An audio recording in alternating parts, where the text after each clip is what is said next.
بسم اللہ الرحمن الرحیم۔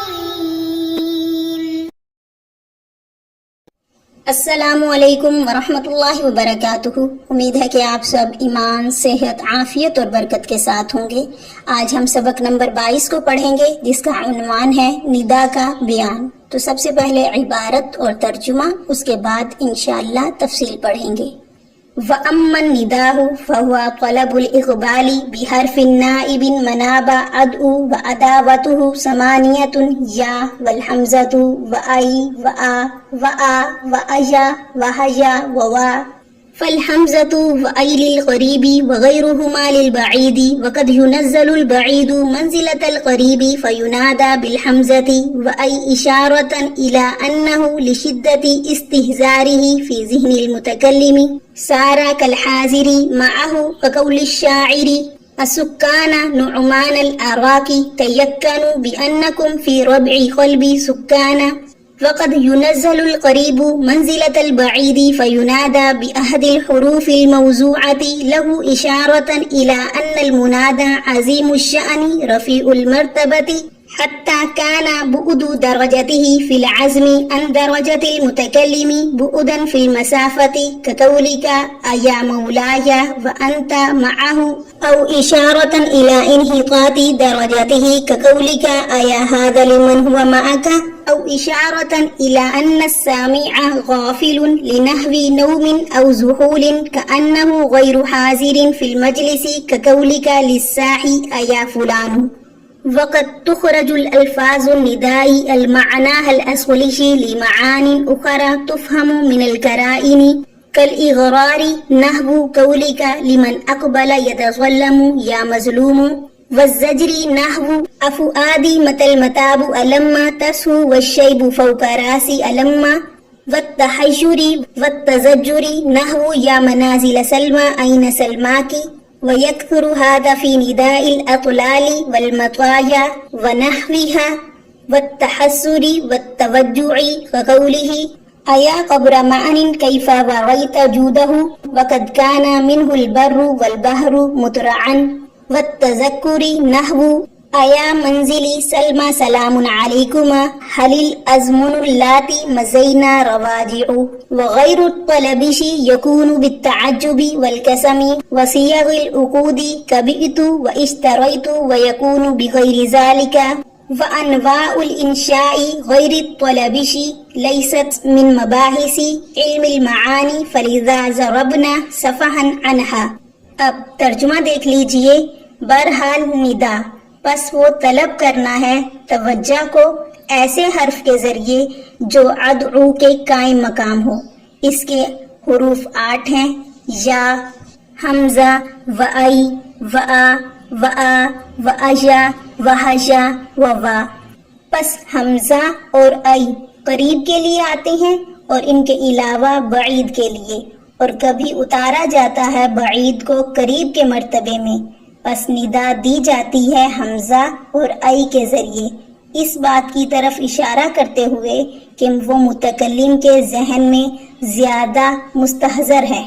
ایسے ہو گیا ہے جیسے وہ منادہ اس متکلم کے ساتھ حاضر ہے، جیسے شاعر کا قول، اے نعمان، عراق کے رہنے والوں، تم یقین کر لو کہ تم لوگ میرے دل کے گھر میں رہتے ہو۔ اور کبھی اتارا جاتا ہے قریب کو بعید کے مرتبے میں، پس ندا دی جاتی ہے ان حروف میں سے کسی ایک حرف کے ذریعے جو اس کے لیے وضع کیا گیا ہے، اس بات کی طرف اشارہ کرتے ہوئے کہ منادہ بڑی شان، بلند مرتبے والا ہے،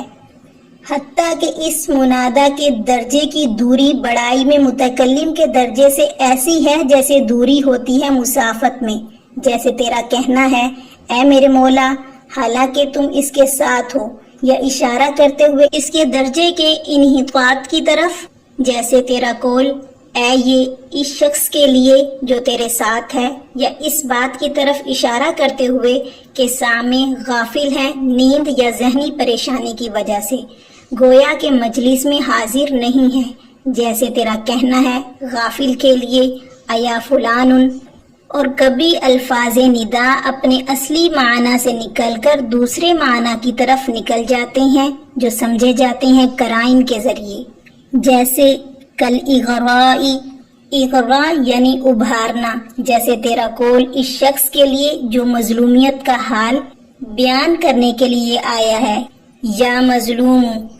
اور زجر جیسے اے میرے دل کب توبہ کا وقت آئے گا، کیا ابھی تک تو ہوش میں نہیں آیا، حالانکہ بڑھاپا میرے سر پر اتر چکا ہے، اور حیرت اور بے قراری کے لیے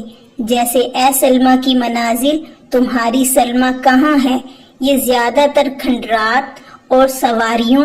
اور اس جیسی چیزوں کی ندا کے لیے استعمال ہوتا ہے، اور حسرت اور درد بیان کرنے کے لیے، جیسے کہ شاعر کا قول، اے معان کی قبر کیسے چھپا لیا تو نے اس کی سخاوت کو، حالانکہ زمین اور دریا اس کی سخاوت سے بھرے ہوئے ہیں، اور یاد دہانی کے لیے جیسے اے سلمہ کی منزلیں تم دونوں پر سلامتی ہو، جو زمانے گزر گئی ہیں وہ لوٹ کر آنے والے ہیں، اور انشاء غیر طلبی ہوتے ہیں تعجب اور قسم اور عقود کے صیغے کے ساتھ، جیسے بیعتو و اشتریتو، اور ان کے علاوہ سے اور انشاء غیر طلبی کی قسمیں علم المعانی کی مباحث سے نہیں ہیں، اس لیے ہم نے اس سے اعراض کیا ہے، اعراض کرنا۔ اب تفصیل دیکھ لیجئے، آج ہم ندا کے بارے میں پڑھیں گے۔ آپ نے گزشتہ اسباق میں پڑھا تھا کہ انشاء دو قسم پر ہے، ایک انشاء طلبی اور ایک انشاء غیر طلبی، اور انشاء طلبی 5 چیزوں کے ساتھ ہوتا ہے، امر، نہیں، استفہام، تمنی اور ندا۔ تو باقی 4 کے بارے میں تو ہم نے تفصیل سے پڑھا، یعنی امر، نہیں، استفہام اور تمنی کے بارے میں ہم نے تفصیل سے پڑھ لیا۔ آج ہم ندا کو تفصیل سے پڑھیں گے۔ تو ندا لغت میں آواز دینے کو اور پکارنے کو کہا جاتا ہے، اور اصطلاح میں متکلم کا مخاطب کی توجہ کو طلب کرنا کسی ایسے حرف کے ذریعے جو ادعو کے قائم مقام ہو۔ مثلا آپ کہتے ہیں یا زیدو، اے زید، تو یہاں پر یہ جو یا ہے یہ قائم مقام ہے ادعو فعل کے۔ اصل میں متکلم گویا یوں کہہ رہا ہے ادعو زیدن، میں زید کو بلا رہا ہوں، تو ادعو فعل کی جگہ یا لے آئے اور منادا کو مبنی کر دیا، تو مبنی علی الضم جب مفرد ہو تو کہتے ہیں یا زیدو، تو یہ یا ادعو فعل کے قائم مقام ہے، یعنی میں بلا رہا ہوں۔ یا آپ کہتے ہیں یا زیدو، تو یا بھی حروف ندا میں سے ہے اور حمزہ بھی حروف ندا میں سے ہے، جیسے آپ کہتے ہیں ازیدو، اور وا بھی حروف ندا میں سے ہے، وزیدو، اور وائی بھی حروف ندا میں سے ہے، جیسے آپ کہتے ہیں ای زیدن۔ تو یہ سب قائم مقام ہے ادعو فعل کے۔ وَأَدَاوَتُهُ ثَمَانِيَةٌ، تو یہاں سے مصنف ندا کے حروف بیان کر رہے ہیں کہ حروف ندا 8 ہیں۔ نمبر 1 یا، نمبر 2 حمزہ، نمبر 3 ای، نمبر 4 آ، نمبر 5 آ، نمبر 6 ایا، نمبر 7 حیا، نمبر 8 وا، اور ان میں سے حمزہ اور ای قریب کے لیے ہے، اور ان کے علاوہ جو ہیں وہ بعید کے لیے ہیں، یعنی 8 میں سے یہ حمزہ اور ای تو قریب کے لیے ہیں اور باقی 6 بعید کے لیے ہیں۔ فالحمزۃ وای للقریب وغیرہما للبعید، یعنی حمزہ اور ای یہ قریب کے لیے ہیں، یعنی جب منادا جس کو آپ ندا دے رہی ہیں وہ قریب ہو تو حمزہ اور ای الفاظ استعمال کرتے ہیں، جیسے زید آپ کے قریب ہے اور آپ اس کو متوجہ کرنا چاہتے ہیں اپنی طرف، تو آپ کہیں گے ازیدو، یا آپ کہیں گے ای زیدو۔ اگر آپ زید سے دور ہیں تو آپ ازیدو نہیں کہیں گے بلکہ ایا زیدن یا حیا زیدن یا وزیدن کہیں گے، یعنی حمزہ اور ای کے علاوہ جو بھی ہیں وہ کہیں گے۔ تو جب انہوں نے کہا کہ حمزہ اور ای قریب کے لیے اور باقی سارے بعید کے لیے استعمال ہوتے ہیں تو اس میں یا بھی داخل ہوگی، تو معلوم ہوا کہ ان کے نزدیک یا بھی بعید کے لیے ہے۔ کوئی دور ہو تو تب یا کے ساتھ پکارا جائے گا، جیسے اگر زید دور ہے تو کہا جائے گا یا زیدو، قریب ہو تو پھر اس کے لیے یا وضع نہیں ہے۔ تو یاد رکھیے یہ جو آیا ہے کہ یا بھی بعید کے لیے ہے، یہ علامہ زمخشری کا مذہب ہے، جبکہ صاحب کافیہ اور دیگر علماء کرام فرماتے ہیں کہ یا بعید کے لیے نہیں ہے بلکہ یا عام ہے، وہ قریب کے لیے بھی وضع ہے اور بعید کے لیے بھی۔ جس کے لیے بھی یا کو استعمال کیا جائے وہ حقیقت ہے، یعنی اپنے معنی موضوع لہو میں استعمال ہوتا ہے، قریب کے لیے بھی بعید کے لیے بھی۔ آگے وقد ينزل البعید، یہاں سے یہ بیان کیا گیا ہے کہ کبھی کبھی خلاف ضابطہ ایسا بھی ہوتا ہے کہ منادہ بعید کو قریب کے درجے میں اتار کر اس کے لیے حمزہ اور آئی کا استعمال کرتے ہیں، جس سے اس بات کی طرف اشارہ کرنا مقصود ہوتا ہے کہ منادہ مکان اور جگہ کے لحاظ سے اگرچہ بہت دور ہے مگر قلب اور ذہن کے اعتبار سے اتنا قریب ہے کہ باوجود دوری کے گویا پاس ہی ہے، جیسے کہ شاعر کا یہ قول ہے السکان نعمان العراقی تیقنوا بانکم فی ربع قلبی سکانا۔ تو اس شعر میں یہ بتلانا مقصود ہے کہ نعمان عراق کے رہنے والے شاعر کے پاس نہیں ہے، اس لیے حیا ایا ان الفاظ کو استعمال کرنا چاہیے تھا، لیکن شاعر نے حمزہ ندا کو استعمال کیا ہے جو کہ قریب کے لیے ہے، کیونکہ شاعر کو نعمان عراق کے رہنے والوں سے محبت ہو گئی ہے، اس لیے وہ یہ کہہ رہا ہے کہ تم میرے دل میں بسنے والے ہو، کیونکہ جو دل میں رہتے ہیں وہ دور نہیں ہوتے بلکہ قریب ہوتے ہیں۔ آگے وقد ينزل القریب منزلۃ البعید، یہاں سے مصنف یہ بتانا چاہتے ہیں کہ کبھی منادہ قریب کو منادہ بعید کی جگہ رکھتے ہیں، اس سے اس بات کی طرف اشارہ کرنا مقصود ہوتا ہے کہ منادہ اس قدر عظیم الشان ہے اور بلند مرتبے والا ہے، گویا کہ بڑائی میں اس کا مرتبہ متکلم کے مرتبے سے اتنی ہی دوری رکھتا ہے جتنی کہ مسافت۔ جیسے ایا مولا، تو یہاں پر ایا بعید کے لیے ہے، منادہ قریب کو منادہ بعید قرار دیا گیا ہے کیونکہ اللہ تعالیٰ کی ذات بلند ہے، اس لیے متکلم نے مسافت کے اعتبار سے دور سمجھا، حالانکہ اللہ تعالیٰ انسان کی شارک سے بھی زیادہ قریب ہے۔ اور کبھی منادہ قریب کو بعید کی جگہ پر رکھنے سے اس بات کی طرف اشارہ کرنا مقصود ہوتا ہے کہ منادہ کا مرتبہ کم ہے، جیسے کہ اس کو ایک مثال سے سمجھیے، ایا حاذا، اے یہ، تو اس سے اس کی تحقیر مقصود ہے، یا اس بات کی طرف اشارہ کرنا مقصود ہے کہ سامع نیند یا ذہنی پریشانی کی وجہ سے غافل ہے، تو گویا کہ وہ مجلس میں موجود ہونے کے باوجود مجلس سے غیر حاضر ہے، جیسے ایا فلان، اس میں حرف ندا بعید استعمال کیا گیا ہے۔ اور لفظ سکان بمعنی باشندے کو کہتے ہیں، قیام کرنے والے، وہاں کے رہنے والے۔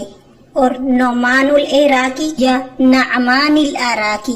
دونوں طرح سے پڑھ سکتے ہیں، یہ ایک جگہ کا نام ہے، عرفات اور طائف کے درمیان وادی کا نام ہے۔ تیقن بمعنی یقین کرنا، ربعی بمعنی منزل مکان، جمع اس کی ربوعین۔ آگے وقت تخرج الالفاظ الندائی،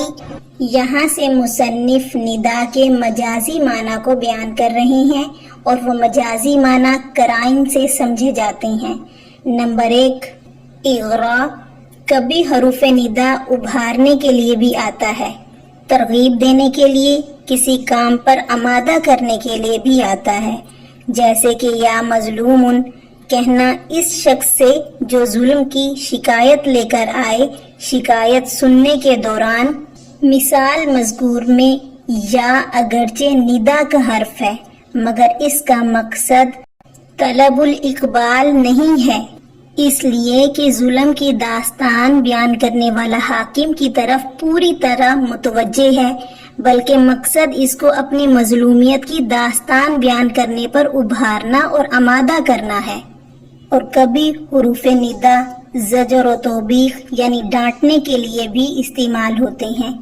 جیسے کہ افوادی متل متاب علما تسہو والشیب فوق راسی علما۔ تو اس شعر میں سمجھنے والی بات افوادی ہے جو طلب الاقبال کے لیے نہیں استعمال ہوا، اس لیے کہ متکلم نے اس لفظ سے اپنے ہی کو پکارا ہے، یعنی اپنے ہی کو ندا دی ہے، اور ظاہر ہے کہ وہ خود پہلے ہی سے متوجہ ہے، بلکہ اس کا مقصد غافل نفس کو ڈانٹ ڈپٹ کرنا ہے کہ جو زندگی اب تک اللہ کی نافرمانی اور معصیت میں گزری وہ تو گزری ہی، اب جب کہ بڑھاپا آ گیا تو اب تو ہوش میں آ کر توبہ کر لینا چاہیے۔ فالتحشری والتزجری یعنی حیرت اور بے قراری کے لیے ندا کا استعمال بھی ہوتا ہے، جیسے ایا منازل سلمہ این سلمہ کی۔ تو اس مثال میں سمجھنے والی بات ایا منازل سلمہ ہے، یہاں پر بھی ندا معنی غیر اصلی حیرت اور بے قراری میں استعمال ہوا ہے، اس لیے کہ شاعر نے منازل سے اپنی محبوبہ کی قیام گاہوں کو مخاطب بنایا ہے، اور وہ چونکہ غیر عاقل ہیں، جن میں سننے اور سمجھنے کی صلاحیت نہیں ہے، بلکہ ذہن اور دماغ میں پرانی یادیں تازہ کر کے حیرت اور بے قراری میں دریافت کر رہا ہے کہ سلمہ کہاں گئی۔ آگے والتحسری والتوجعی یعنی حسرت اور تکلیف کے لیے بھی کلمات ندا کا استعمال کیا جاتا ہے، جیسے ایا قبر معن کیفا وریتا جودہ وقد کان منہ البر والبحر مترعا۔ یہاں پر معن سے مراد معن بن زائدہ شیبانی ہے جو نہایت سخی اور دریا دل انسان تھا، اور ورا یواری مواراتن مفاعلتن چھپانا، اور مترعن بمانا بھرپور ہونا بھرنا۔ تو اس شعر میں سمجھنے والی بات یعنی محل استشہاد ایا قبر معن ہے، یہاں بھی حروف ندا اپنے اصلی معنی میں استعمال نہیں ہے، اس لیے کہ شاعر نے قبر کو مخاطب بنایا ہے جو بے جان ہے، جس میں متوجہ ہونے کی صلاحیت ہی نہیں ہے، بلکہ شاعر مان بن زائدہ جیسے فیاض اور سخی انسان کی موت پر اظہار حسرت اور افسوس کر رہا ہے کہ معان جو کہ سراپا سخی تھا آج وہ مٹی کے اندر دفن ہے، ہائے افسوس اسے موت نہ آتی۔ اور آگے والتذکری یعنی کسی چیز کو یاد کرنے کے لیے بھی حروف ندا کو استعمال کیا جاتا ہے، اور یہ تذکر بھی ندا کا اصلی معنی نہیں ہے، جیسے کہ شاعر کا یہ شعر ایا منزلی سلم سلام علیکما حل الازمن اللاتی مزینہ رواجع۔ تو اس شعر میں سمجھنے والی بات ایا منزلی سلمہ ہے، اور شاعر سلمہ کے مکانات کو مخاطب کر کے گزرے ہوئے زمانوں کو یاد کر رہا ہے، اور یہ کہہ رہا ہے کہ وہ خوشی اور مسرت اور محبت اور عشق کے ایام جو گزر گئے اب وہ دوبارہ لوٹ کر نہیں آ سکتے۔ یہاں بھی شاعر نے محبوبہ کے مکانات ہی کو مخاطب بنایا ہے، اس لیے معنی حقیقی مراد لینا صحیح نہیں ہے۔ وغیر الطلب یکون بالتعجب، تو یہاں سے مصنف انشاء کی دوسری قسم انشاء غیر طلبی کو بیان کر رہے ہیں۔ انشاء غیر طلبی وہ کلام ہے جو کسی مطلوب کو نہیں چاہتا، اس کی بہت سی قسمیں ہیں، مثلا تعجب جیسے ما احسن زیدن، قسم جیسے واللہ انا صادقن، اور عقود کے صیغے جیسے بعتو و اشتریتو، وانواع الانشاء۔ یہاں پر فرماتے ہیں کہ انشاء غیر طلبی علم المعانی کے مباحث میں سے نہیں ہے، اس لیے ہم نے اس کی طرف توجہ بھی نہیں دی اور تفصیل بھی بیان نہیں کی ہے۔ آج کے سبق سے متعلق کچھ سوالات ہیں، وہ نوٹ فرما لیجئے۔ سوال نمبر 1، ندا کے الفاظ کتنے ہیں اور کون کون سے ہیں؟ ان کے استعمال کی کیا تفصیل ہے؟ وضاحت کیجئے۔ سوال نمبر 2، انشاء غیر طلبی کی تعریف کریں اور بتائیں کہ اس کی کتنی قسمیں ہیں اور کون کون سی ہیں۔ سوال نمبر 3، ندا کے مجازی معنی کون کون سے ہیں؟ وضاحت کیجئے۔ جزاکم اللہ خیرہ۔